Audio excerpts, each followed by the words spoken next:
Saudara, selain mengungkap kasus pemerasan Bribka Madih oleh oknum penyidik, polisi juga mengungkap kasus hukum yang menyeret Madih.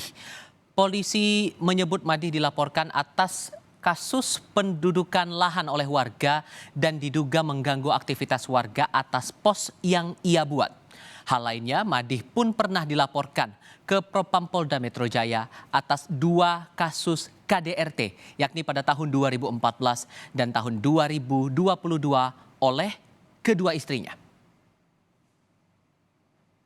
Tahun 2014, yang bersangkutan telah dilaporkan oleh istri sahnya atas nama SK, sudah cerai ya, pertama, terkait KDRT. Ini tahun 2014. Madih mendirikan pos dan plang di dekat plang ya. Kemudian mengganggu aktivitas para pengguna jalan lainnya untuk menduduki lahan tersebut. Ini tidak dibenarkan.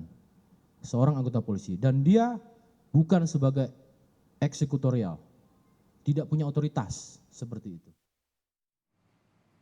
Lebih lengkap soal ini kita bergabung segera dengan jurnalis Kompas TV Niputu Trisnanda yang bergabung dari Polda Metro Jaya terkait dengan kasus pemerasan polisi oleh polisi ini.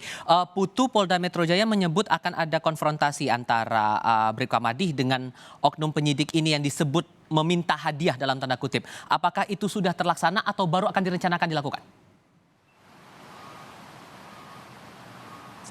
Ya, selamat petang Tifa dan juga saudara. Pada pekan ini, ya ini pada Jumat lalu sebetulnya Madih dan juga dari pihak Polda Metro Jaya ini sudah bertemu untuk kemudian membahas terkait dengan perkara yang saat ini sedang viral dibicarakan baik itu di media sosial ataupun juga di kalangan masyarakat terkait dengan adanya tudingan ataupun dugaan pemerasan antar polisi terkait dengan kasus tanah yang saat ini juga tengah diurus oleh Madih. Tetapi memang secara detail ini belum disampaikan karena kalau kita lihat bagaimana pernyataan dari Polda Metro Jaya, kemudian juga pernyataan dari Madih sampai dengan saat ini juga menemui banyak perbedaan.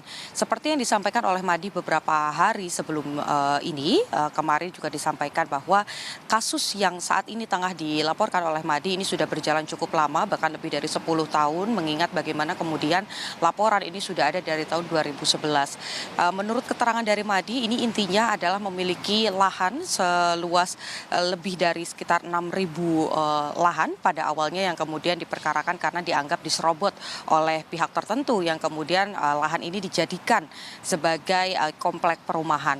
Nah, yang kemudian coba dilakukan oleh Madih adalah memperjelas terkait dengan perkara ini bagaimana kemudian disampaikan oleh Madih ada 1.800 meter persegi tanah yang sampai dengan saat ini masih dibayar pajaknya oleh Madih dan juga keluarga. Tetapi kasus tersebut bukannya menemukan titik terang, justru berdasarkan keterangan dari Madih, pihak kepolisian dari Polda Metro Jaya ini minta uang pelicin dan juga meminta imbalan, yakni uang sebesar 100 juta rupiah dan juga meminta lahan seluas 1.000 meter persegi. Tetapi hal ini dibantah oleh Polda Metro Jaya mengingat Madih juga sempat menyampaikan bahwa sudah mengadu, sudah melapor ke Propam Polda Metro Jaya tetapi tidak ditindaklanjuti.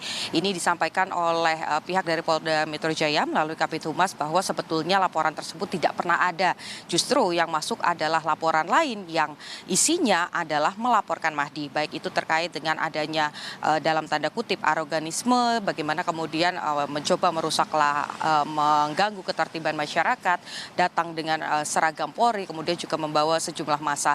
Hal lain yang masuk ke Propam Polda Metro Jaya ini juga berkaitan dengan 2 kasus KDRT. Sementara untuk kasus terkait dengan adanya indikasi penyidik yang meminta uang ataupun juga imbalan ini tidak masuk ke Propam, baik itu yang ada di Polda Metro Jaya ataupun juga yang ada di Mabes Polri. Selanjutnya yang disampaikan oleh Polda Metro Jaya ini juga berkaitan dengan luas tanah yang dimiliki oleh Madih. Disampaikan Madih memiliki tanah yang cukup luas, kemudian juga sempat diminta imbalan sebanyak 1.000 meter persegi tanah yang ini diberikan atau diminta untuk diberikan kepada penyidik. Tetapi kalau berdasarkan temuan dari penyidikan atau penyelidikan awal, tanah yang dimiliki oleh Madih ini justru kurang dari 1.000 meter persegi dan sudah ada juga surat akta jual beli atau AJP, ini terbagi menjadi 9 yang secara sah sebetulnya tanah-tanah tersebut sudah dijual oleh ayah dari Madih. Sampai dengan saat saat ini prosesnya masih terus berlanjut. Kita akan nantikan apakah pekan depan akan ada proses lainnya dari Polda Metro Jaya. Apakah nanti penyidik berinisial TG dengan pangkat AKP yang sudah pensiun ini akan dipertemukan secara langsung dengan Madi atau tidak. Karena berdasarkan informasi sementara yang dilakukan pada Jumat lalu, bentuknya ini bukan konfrontasi melainkan memeriksa keterangan dari Madi dan juga dari pihak terkait dengan sengketa yang terjadi dan juga adanya indikasi polisi memalak polisi. Tifal. Dari Mapolda Metro Jaya Niputu Trisnanda melaporkan. Terima kasih.